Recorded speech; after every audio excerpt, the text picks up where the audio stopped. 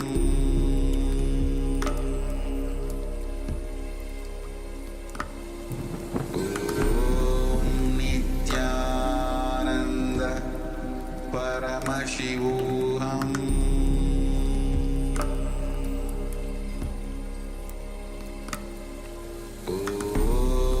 Nityananda Paramashivoham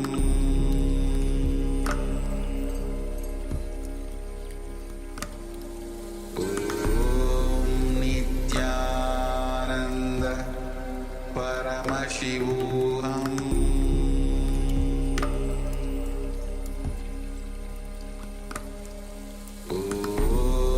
Nityananda Paramashivoham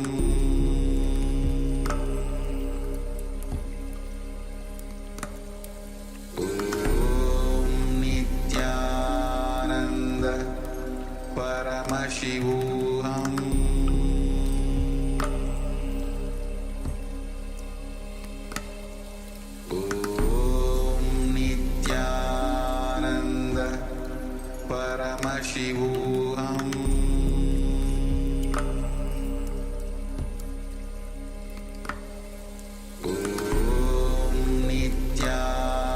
Nityananda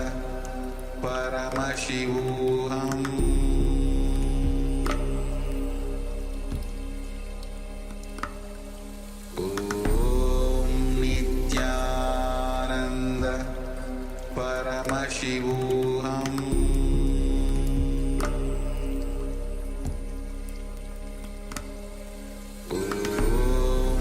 Nityananda Paramashivoham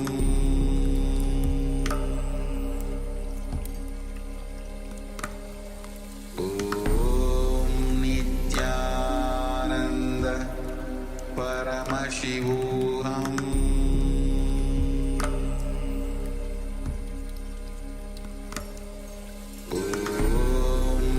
Nityananda Paramashivoham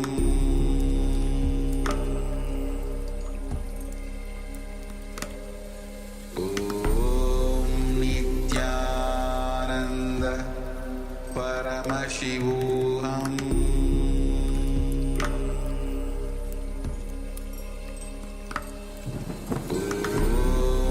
Nityananda Paramashivoham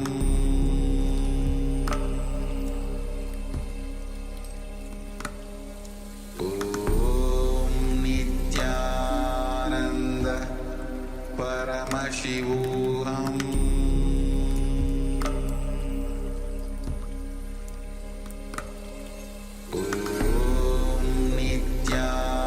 Nityananda Paramashivoham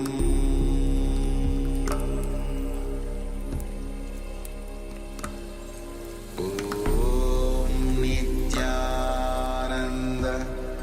Paramashivoham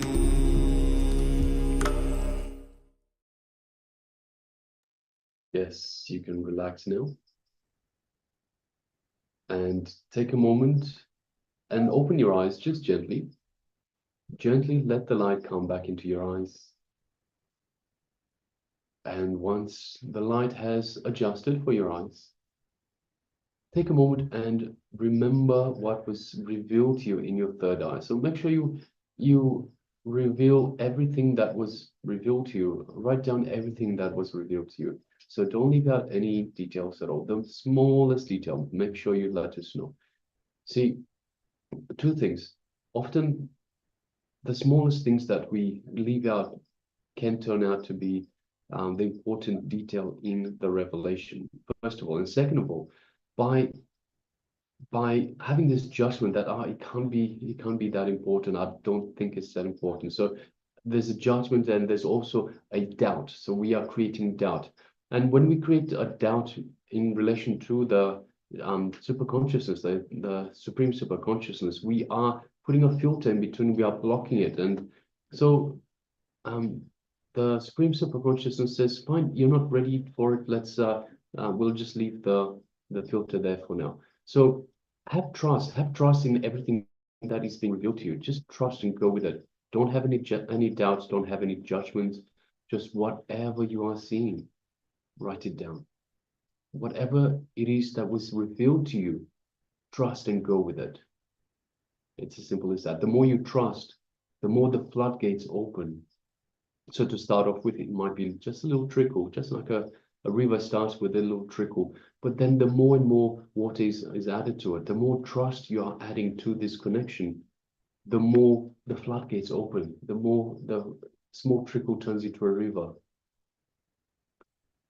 So once again, whatever is being revealed, trust it, go with it.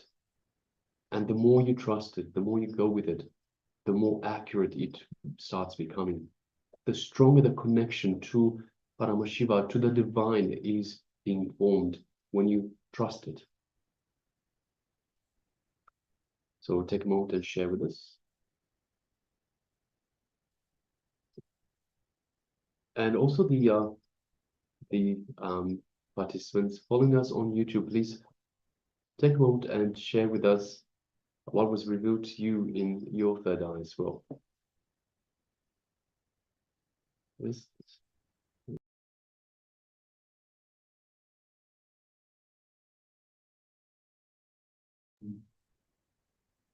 Yes, sorry for the little glitch. All right, so requesting also everyone that is in the Zoom room with us, please switch on your cameras. Ma Trinet Kananda, Ma Hung Mun Long, Ma Mahasatya, and Ma Agora Swarupini. Requesting everyone, please, welcome. It's good to have you with us. It would be great to see you on cameras as well.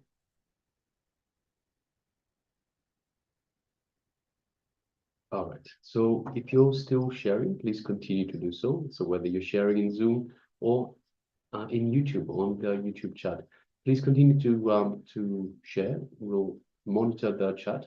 Meanwhile, let us get ready for the next segment of the day. So it will be once again another revelation from the Supreme Pontiff of Hinduism. Yes, and that's going to be on how to make the physical layer strong and what is the science behind making the physical layer strong. So Swamiji will be revealing on this. So let's come to the space of listening and let's begin.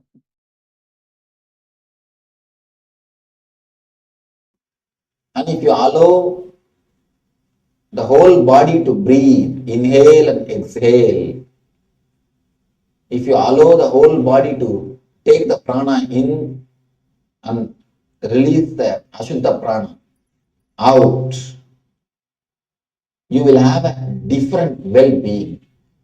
Different well-being. Now we are going to have the technique.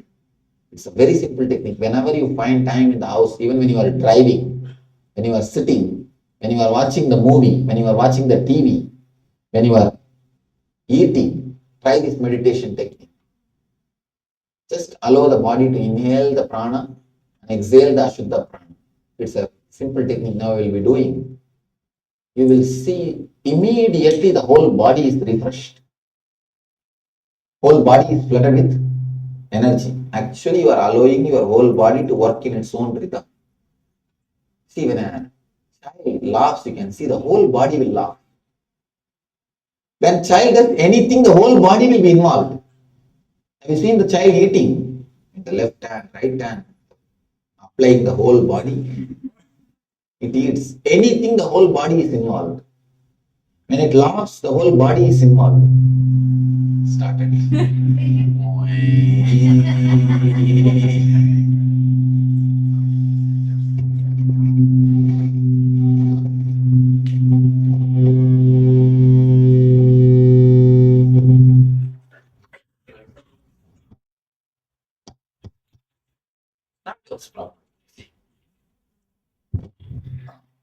As long as it is held in the hand.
Every inch of your body has got its own wisdom to take the prana shakti in.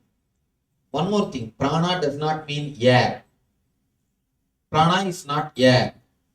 Prana is air energy.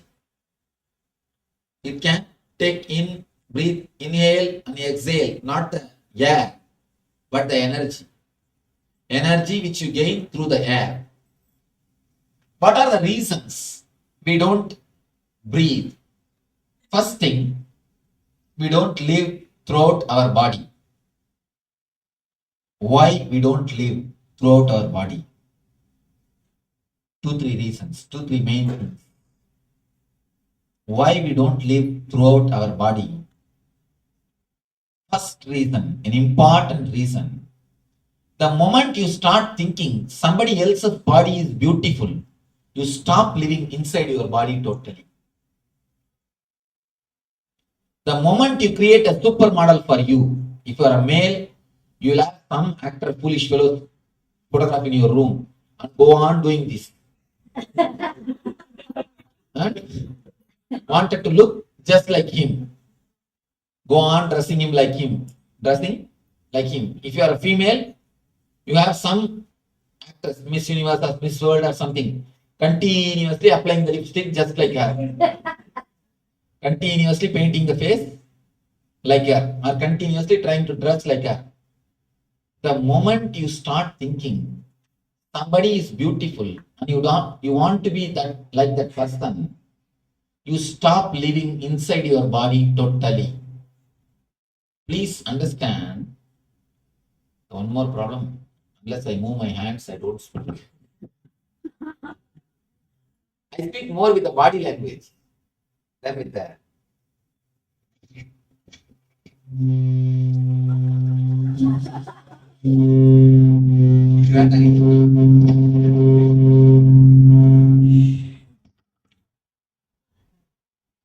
The moment you start thinking, I think I will read here.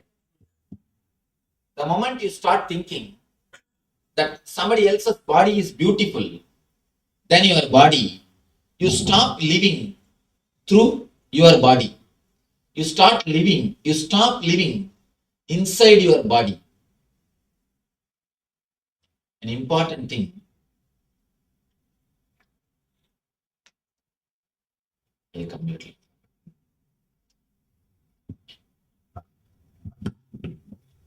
Okay.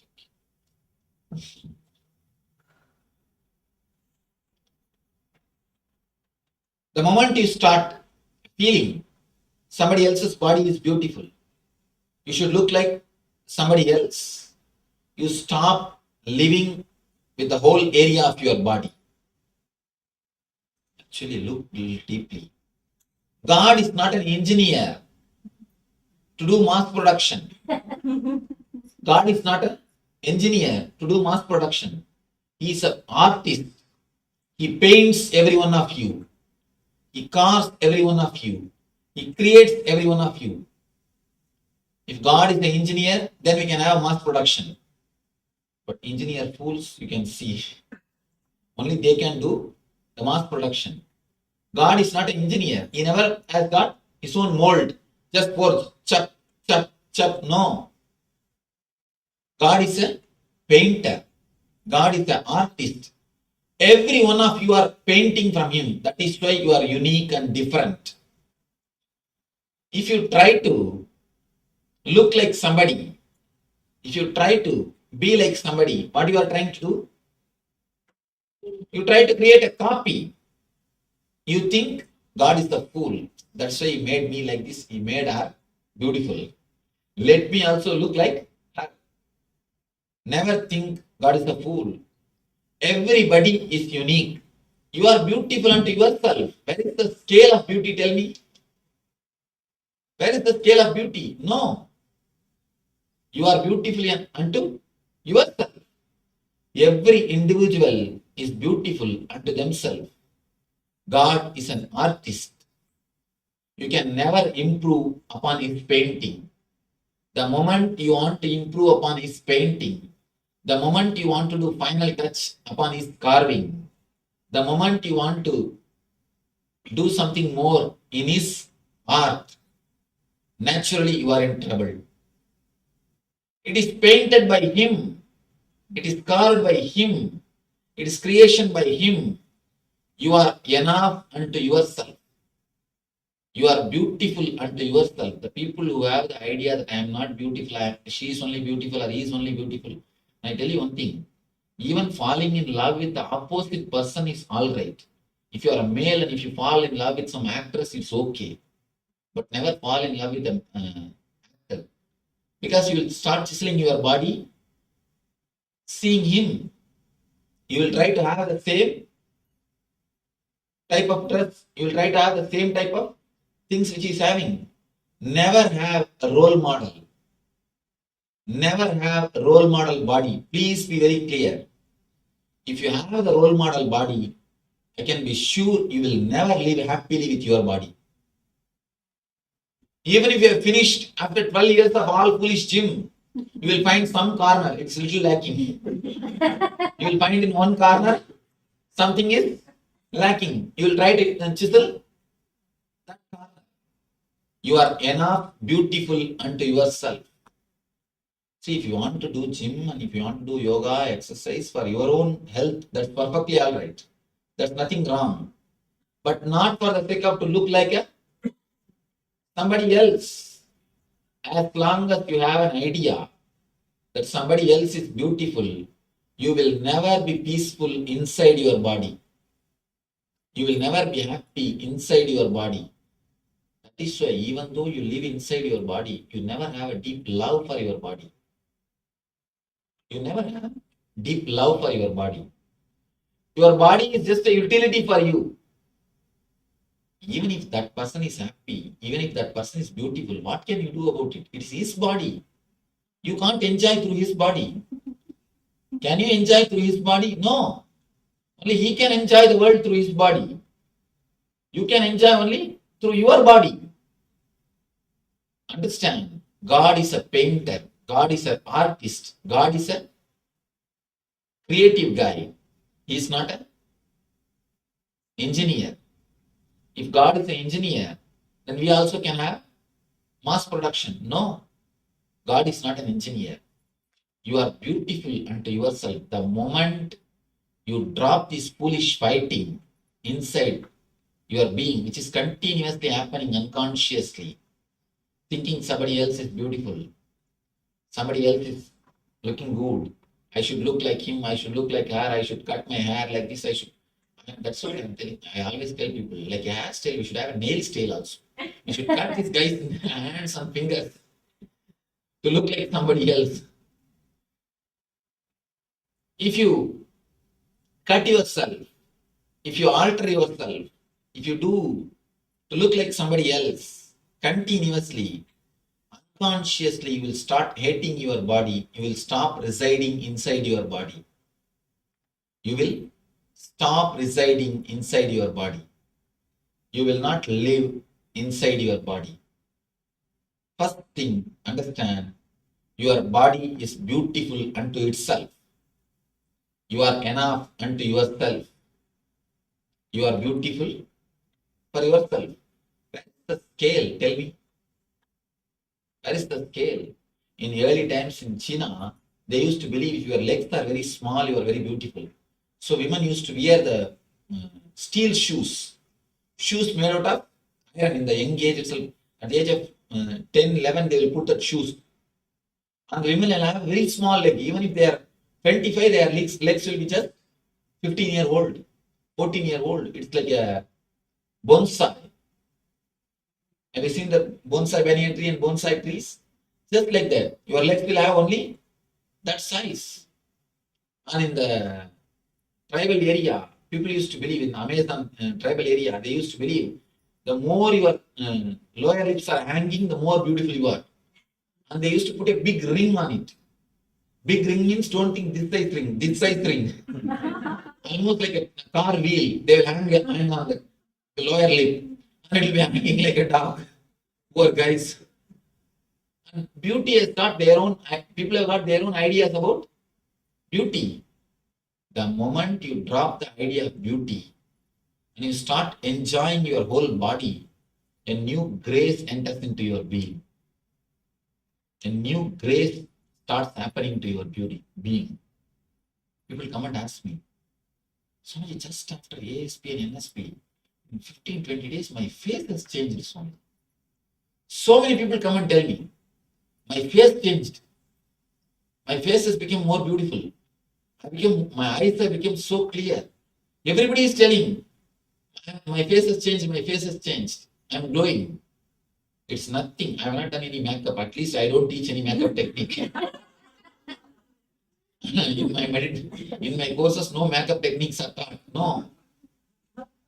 When you start living inside your body, the new grace comes to you. A new grace happens to you. A new, different kind of beauty starts happening to you. See, the ordinary beauty comes by makeup. If you put ear black and ear white, then it comes. If you go in the rain place, they will change the place. That will become white and this will become black. Ordinary beauty comes by makeup. I tell you how sometimes you can see so ugly. The makeup will look so ugly on the people. And already they will look. And sometimes you can see people doing some weird makeup. And then, what is the beach that we went to? One fat lady with a feather. They decorate and stand there to take photographs. What's that? There is a name? Mohawk. Oh, they are called Mohawk. Now in Santa Cruz Beach, you can see 4 or 5 people with a special kinds of decoration. Makeup walking around. Have you not seen? Is there any technical term? No. 4 or 5 different people having different kinds of dress. Fat and people go and stand and take photographs with them. They give $1 and take photographs. None of you remember. San Francisco. In San Francisco only. In San Francisco, if you go to that beach, Pier 39, people, different kinds of makeups, different kinds of weird makeup. People walk around there.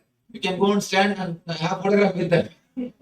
Sometimes the people makeup just looks just like that only. It almost looks like that only.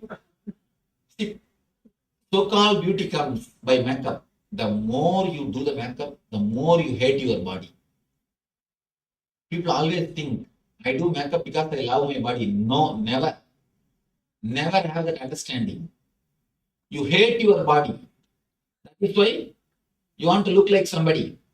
So when you want to look like somebody, you do all makeup. Maintaining the body is different and doing makeup is different. If you maintain your body, you love your body. The more you do the makeup, more you hate your body. You want to look like somebody else. You want to behave like somebody else. Stop that foolishness, which is in your unconscious mind. The moment you understand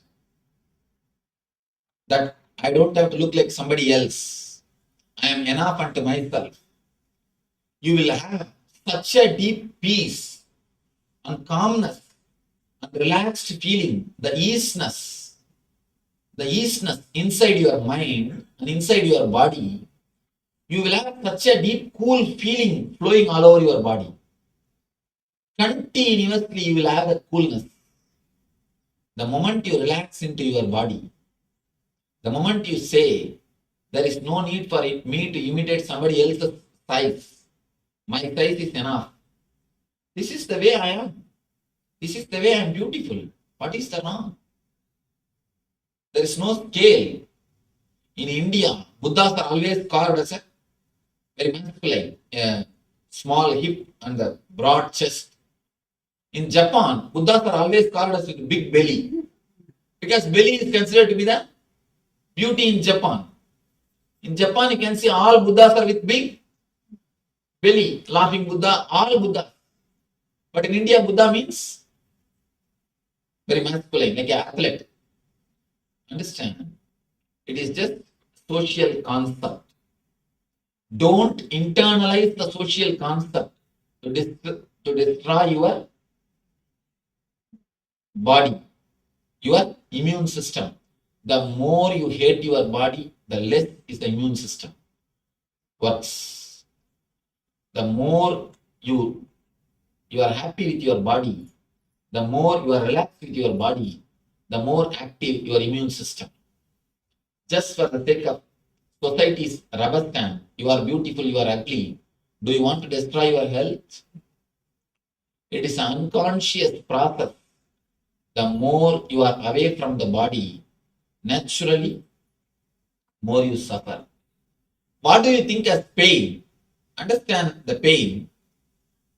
If you are not giving enough of your awareness and attention to your knee just begs your attention, begs your awareness, begs your consciousness, begs your energy. That is what is knee pain. Most of you never live with the whole body because of this idea. This idea is a cancer. Understand? The idea that somebody else is beautiful and you are ugly is a cancer in your mind. That is the potential cancer. That is the seed of the cancer. Drop that idea first. Never have model. That is why I always tell people, even if you fall in love with some actress, nothing wrong. You will have at the most only some crazy dreams. You don't disturb your health at least. You may do something, but you will never disturb your health. But falling in love with some male, if you are a male and male, and if you are a female and female, and feeling continuously that person is beautiful, I should look like that person, my body should become like that person, is a cancer for your being. The root of the cancer starts in your being. Never do that, because that disturbs your whole immune system. Please understand, it's a very important thing, which is the main reason for the disturbed prana flowing. If you drop this only one thing, that somebody else is beautiful, some other body is beautiful, naturally you will start loving your body, you will start living in your body, you will start becoming more aware of your body. When you start becoming more loving, more aware, more sensitive to your body, the energy flow happens continuously 24 hours naturally. Kids don't have comparison. That is why their cheek and the feet are equally alive. You have continuous comparison. That is why your leg and cheeks are equally dead. Never compare with any other body. I have seen, even whom you think as supermodel, if you just stay and live around them, you will understand the whole idea of beauty will be lost. I tell you, all your supermodel idea, Miss Universe, Miss World idea is just your idea as long as the distance is maintained. If you go near and live just for 10-15 days, all the idea will, all this concept of beauty will disappear. That is why they call honeymoon. Honeymoon how long? 15 days. And the concept of beauty also will disappear in 15 days. Have you heard the word honey sun? Never. It's honeymoon only. Because in 15 days, the concept of beauty will disappear. With any supermodel, with any Miss Universe, 15 days is maximum if you are intelligent. If you are less intelligent, maybe 1 year. If you you are little more dull and dumb, great. An idiot, maybe 1.5 years. Not more than that.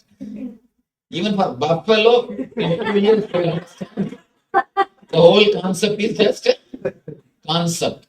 Just the idea of beauty. The beauty is just nothing but the idea of beauty. But this idea goes so deep inside you and makes you to do such crazy things, and totally your immune system stops. Your prana flowing totally stops.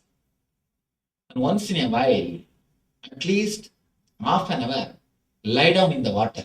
Water also gives you energy. At least half an hour.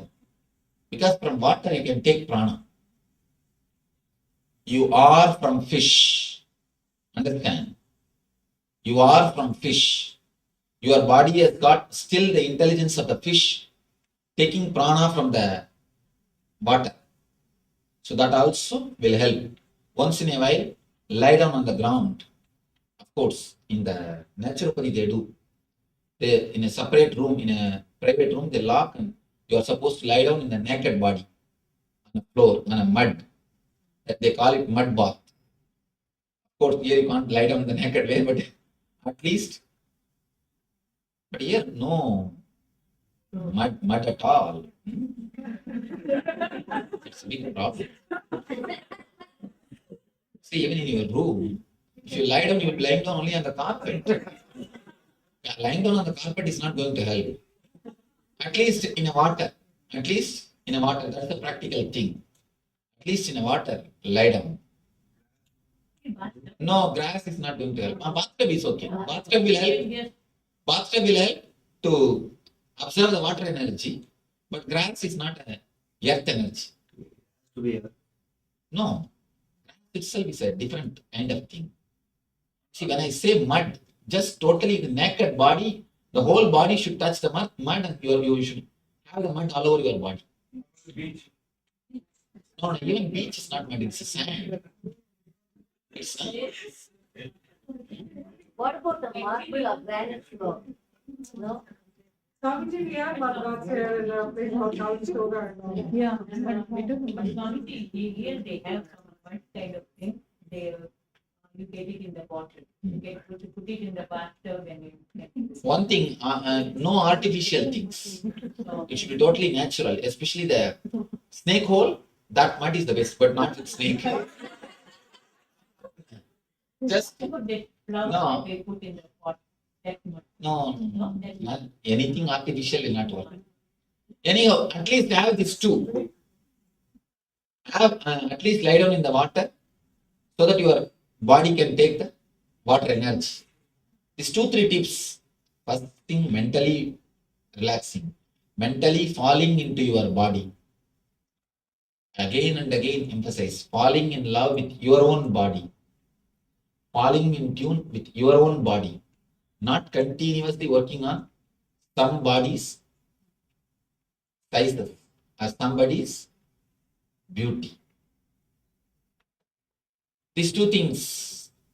First, stop interfering your pains, your reequipping process, regeneration process, and start encouraging your innate immune system, innate immune healing capacity.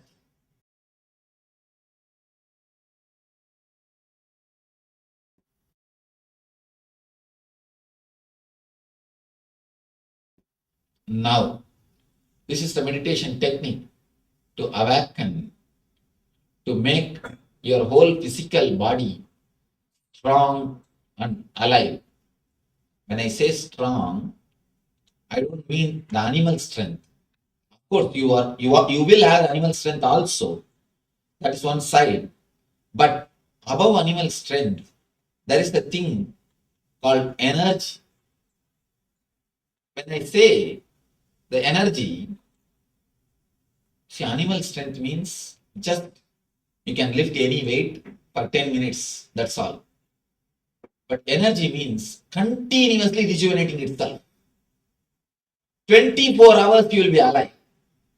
You will never feel tired, dull. This is the 2 difference. Understand the difference between these two words, energy and strong. Being strong is not more than enough. Beef and all this type of food gives you strength. You are very strong. I read a quotation in some vehicle. 1 week without beef, 7 days without beef makes 1 week. WEEK. Beef advertisement.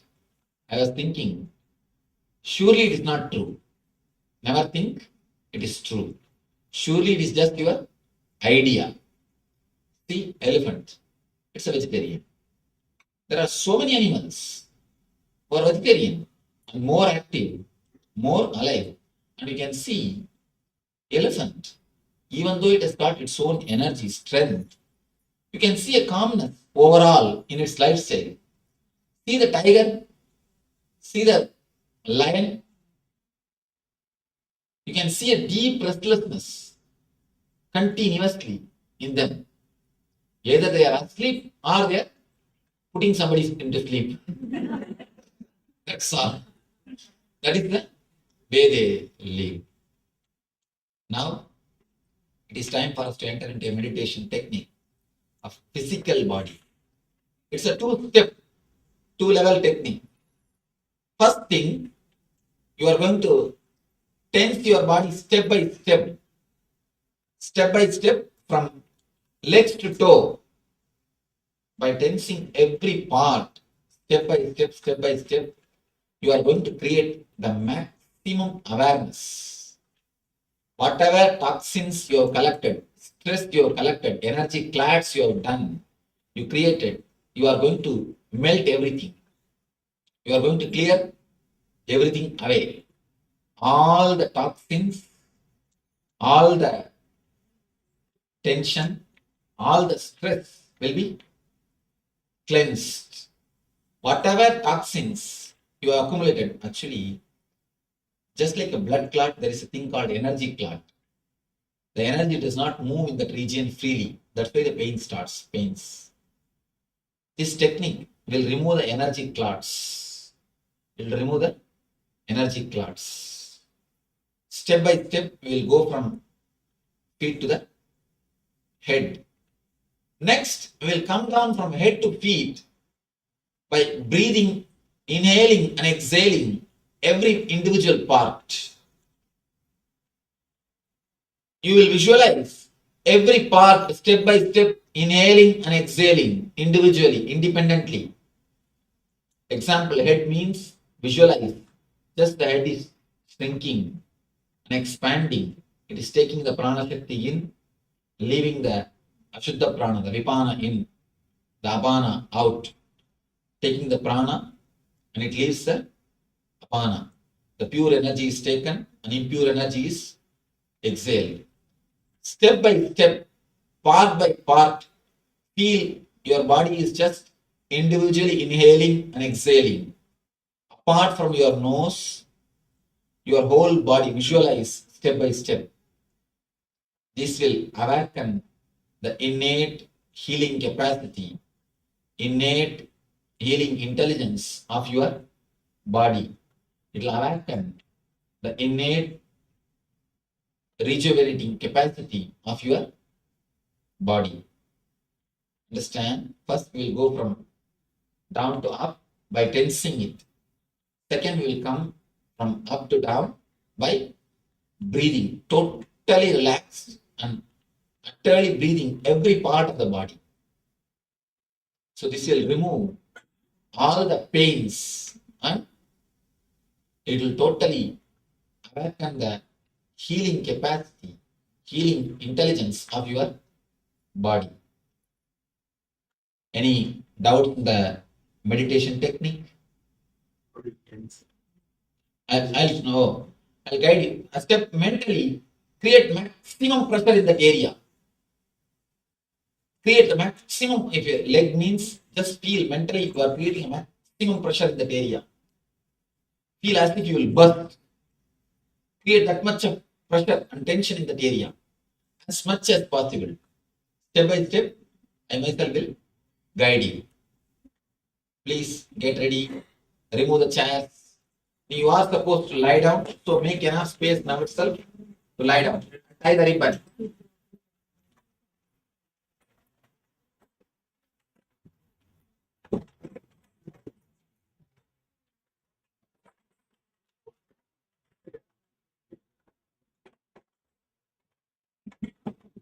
Seeing somebody pillow. No, no, no.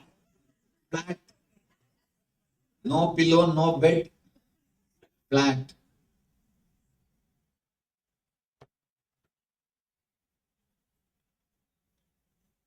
Somebody is getting ready to sleep. No side. You should be clearly on your back. And there are enough volunteers, they will come round and surely they will. If you snore,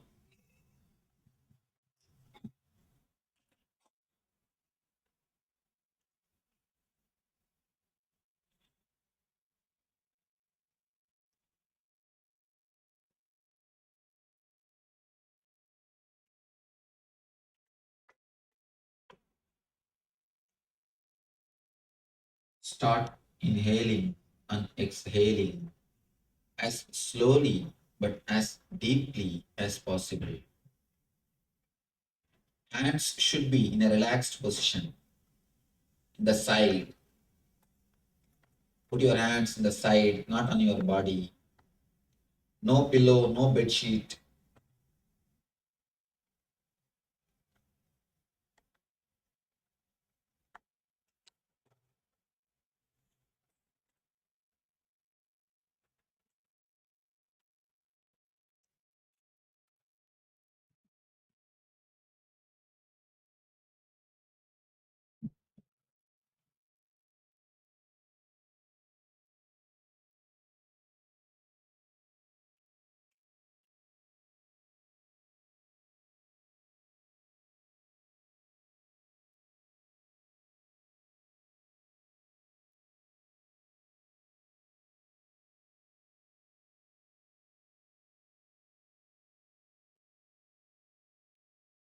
Inhale, exhale as slowly, as deeply as possible.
Start traveling towards your feet.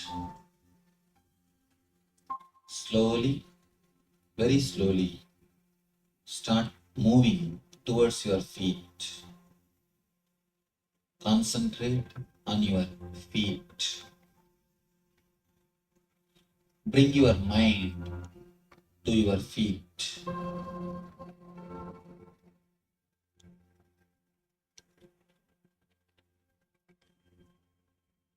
Centralize yourself totally in your feet.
Start tensing your feet.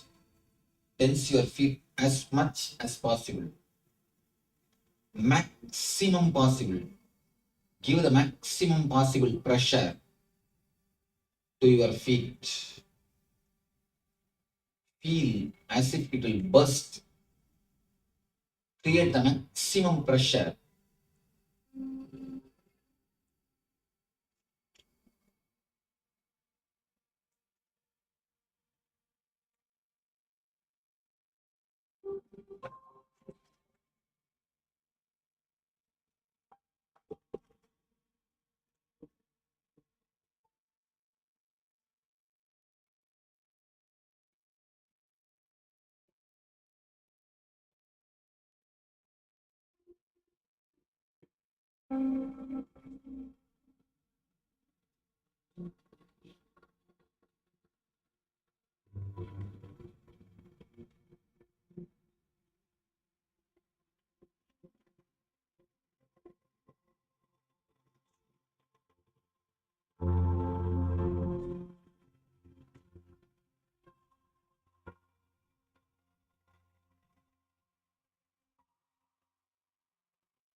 Tense your feet as much as possible.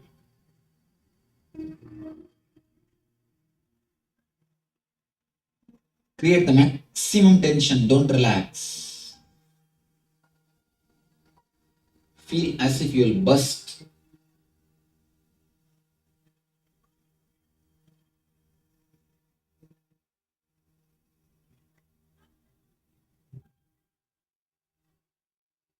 Come to your ankles. Tense. Start tensing your ankles.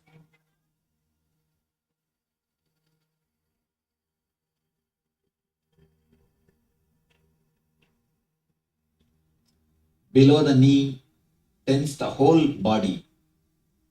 Below the knee, tense your whole legs.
Tense your knees.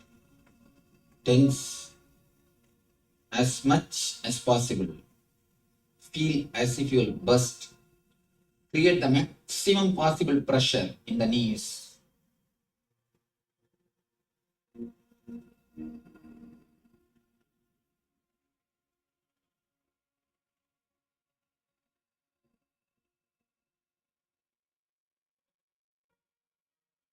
Don't relax, just tense.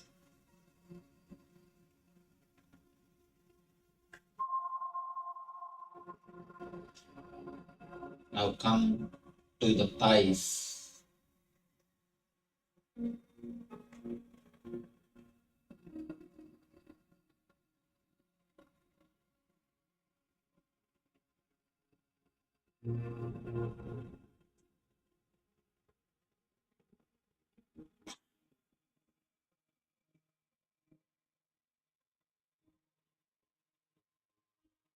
Tense your thighs as much as possible.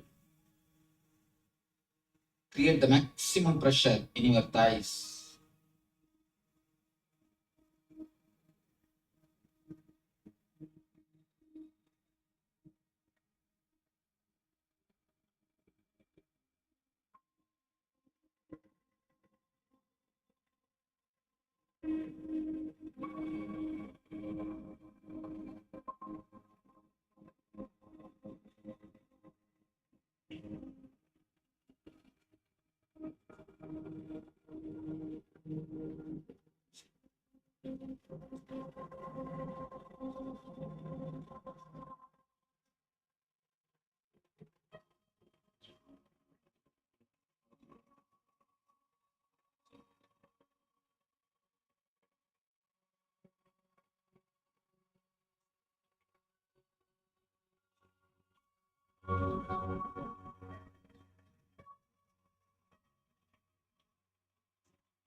Tense your hip portion as much as possible.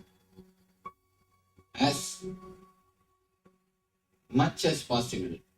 Create the maximum possible pressure in the hip region.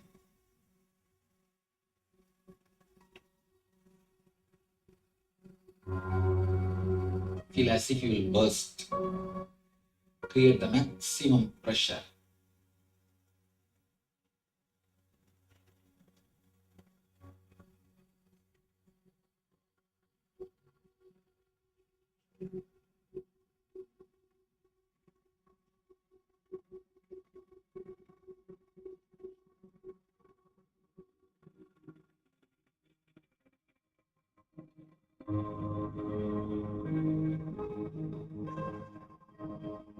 Come to your stomach, navel center. Create the maximum pressure in your navel center.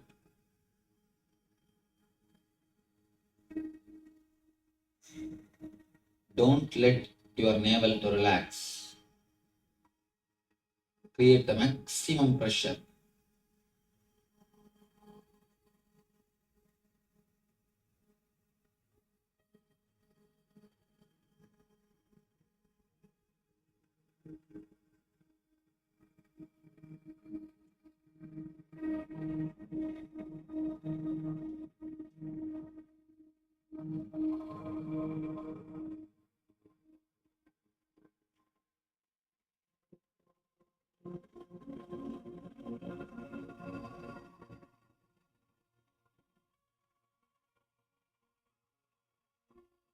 Create more and more pressure.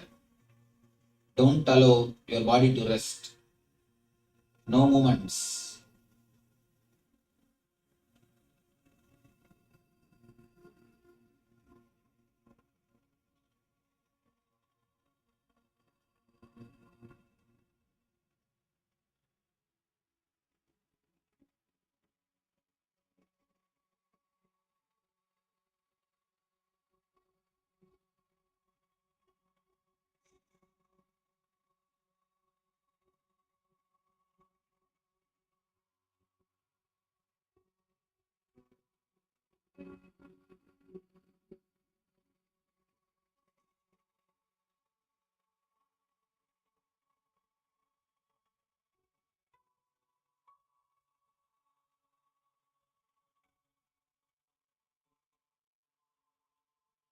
Tense the navel as much as possible. Create maximum pressure inside the navel. Now come up to the chest level. Create the maximum pressure in your chest region.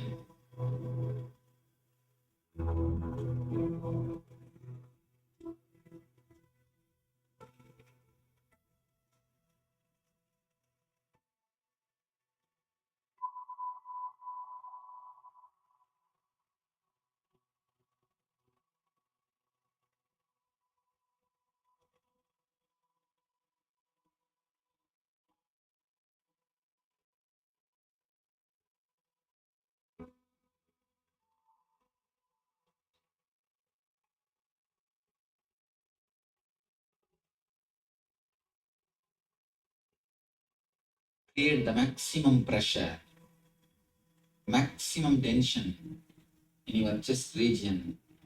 Feel as if your heart will burst.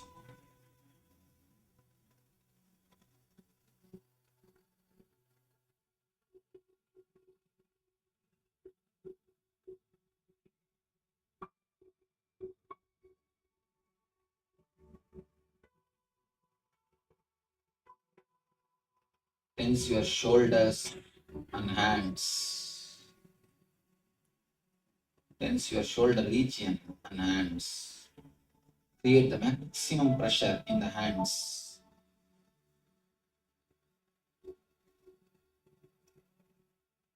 Tense your hands to the extreme level. Don't relax. Continue to tense. Again and again and again, continue to tense.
tense the neck area, the neck region. Bring the maximum possible tension.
Tense the face. Tense the whole face. Eyes, ears, mouth, cheek. Tense the whole face.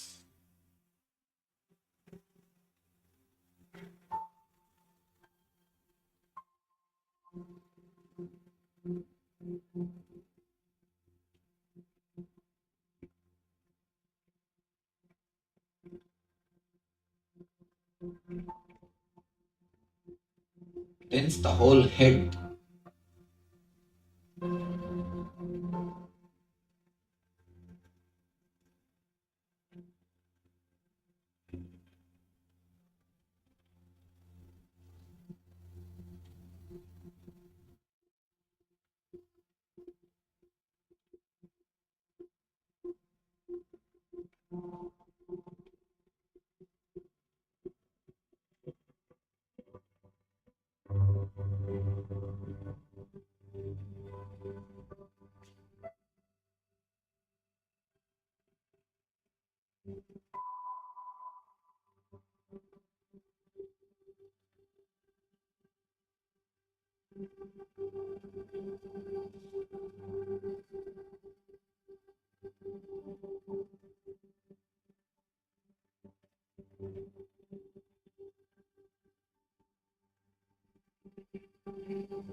for one moment. Tense the whole body, maximum. Bring maximum possible pressure and tension throughout the body.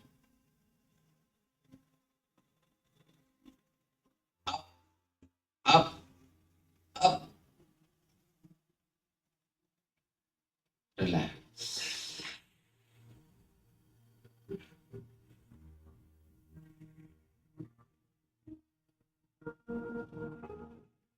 Just relax.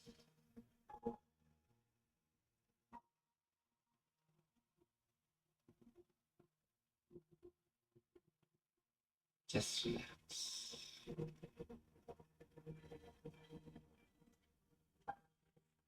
Slowly, very slowly, start visualizing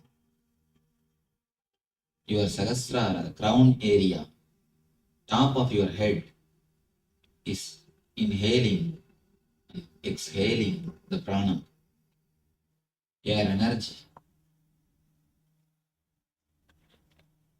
It is shrinking and expanding, inhaling and exhaling the prana shakti.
Visualize clearly.